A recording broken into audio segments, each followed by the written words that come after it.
निगरां वज़ीर आज़म अनवारुल हक काकड़ दुबई में इस वक्त तकरीब से खिताब कर रहे हैं। आपको बराह रास्त लिए चलते हैं। Climate changes are aggravating, and Pakistan is the 8th most vulnerable country to the impacts of climate change.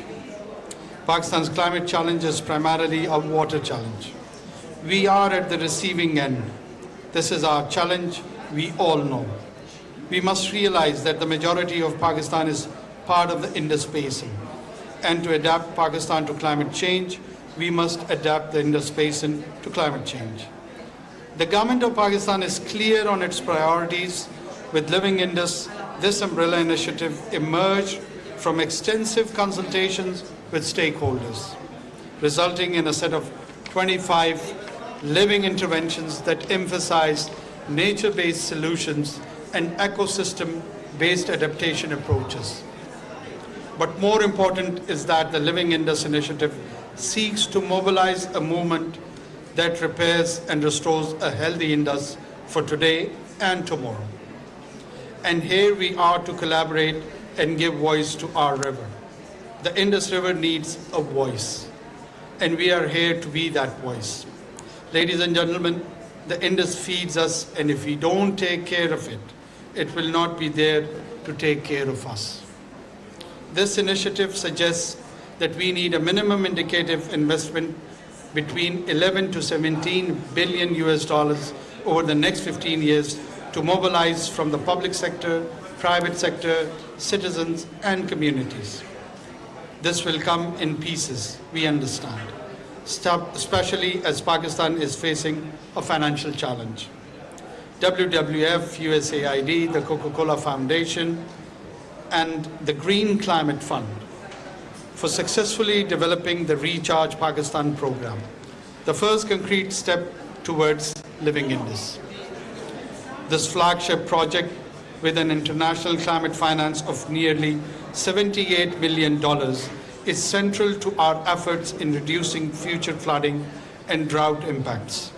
The Recharge Pakistan project, launching flood and water resource management, this initiative under the Living Indus framework will not only benefit millions of our citizens, but will also serve as a model for climate innovation on a global scale.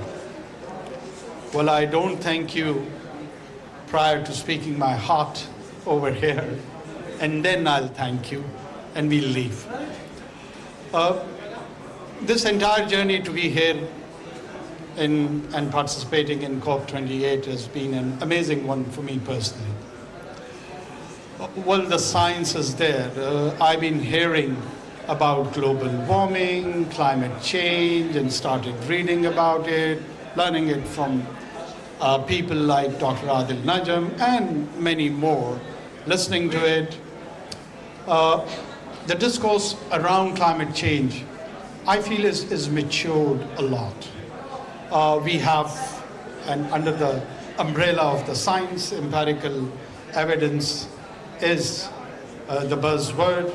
The science is there to guide us, lead us. And whenever there are such initiatives to respond to such challenges, there is a material aspect and part to that. We're talking about $2 trillion or $3 trillion. Some say up till 2030, some say maybe a year or so. One aspect which I feel is missing is the opposite of the science, and that is arts. Where is the aesthetic part to climate change? Where is the emotional investment with climate change? Well, we do have and aspiring to have $2 trillion investment to promote the implementation part of the climate change. But there are 8 billion souls which needs to invest emotionally in that realization. That, I feel, is a bit the missing link. Missing link in our poetry, as Dr. Adil was indicating, missing from our folklores, missing from our music, missing from our rituals, missing from our languages. The people either on the west of Indus when speaking Pashto or Balochi, and someone on the American continent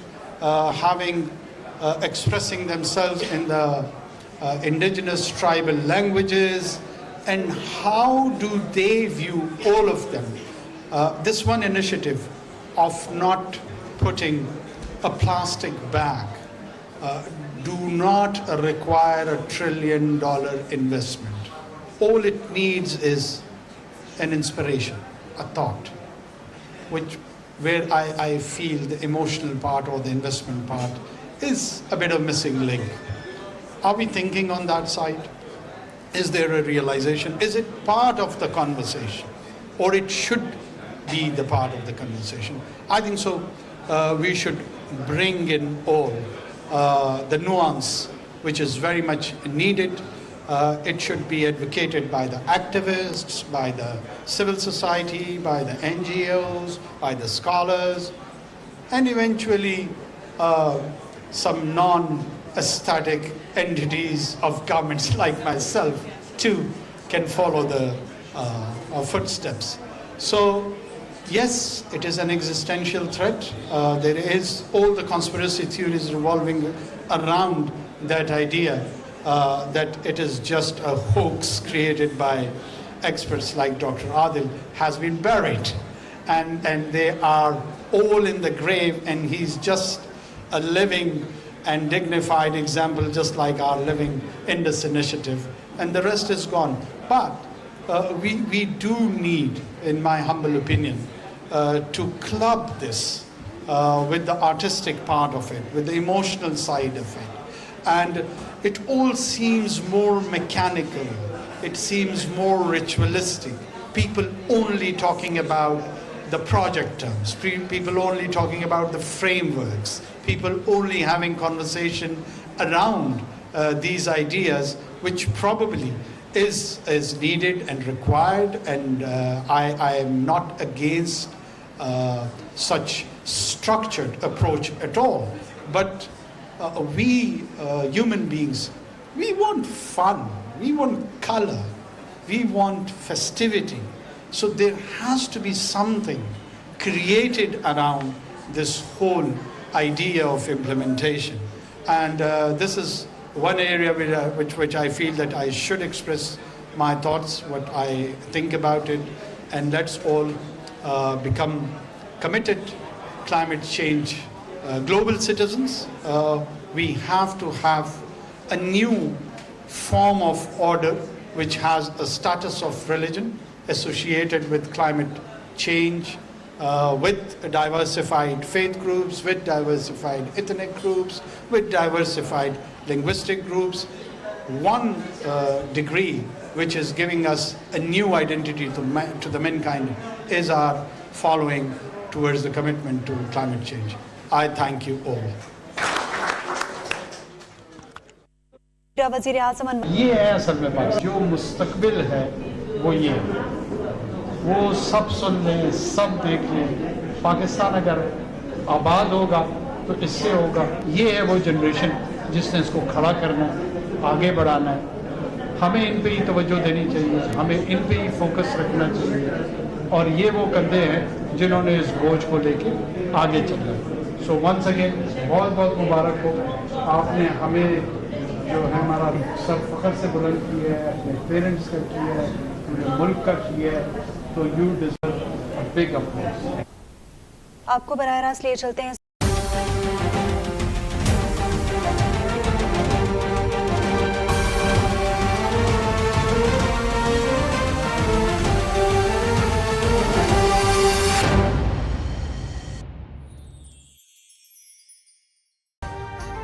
अभी subscribe करें ताकि कोई खबर रह न जाए।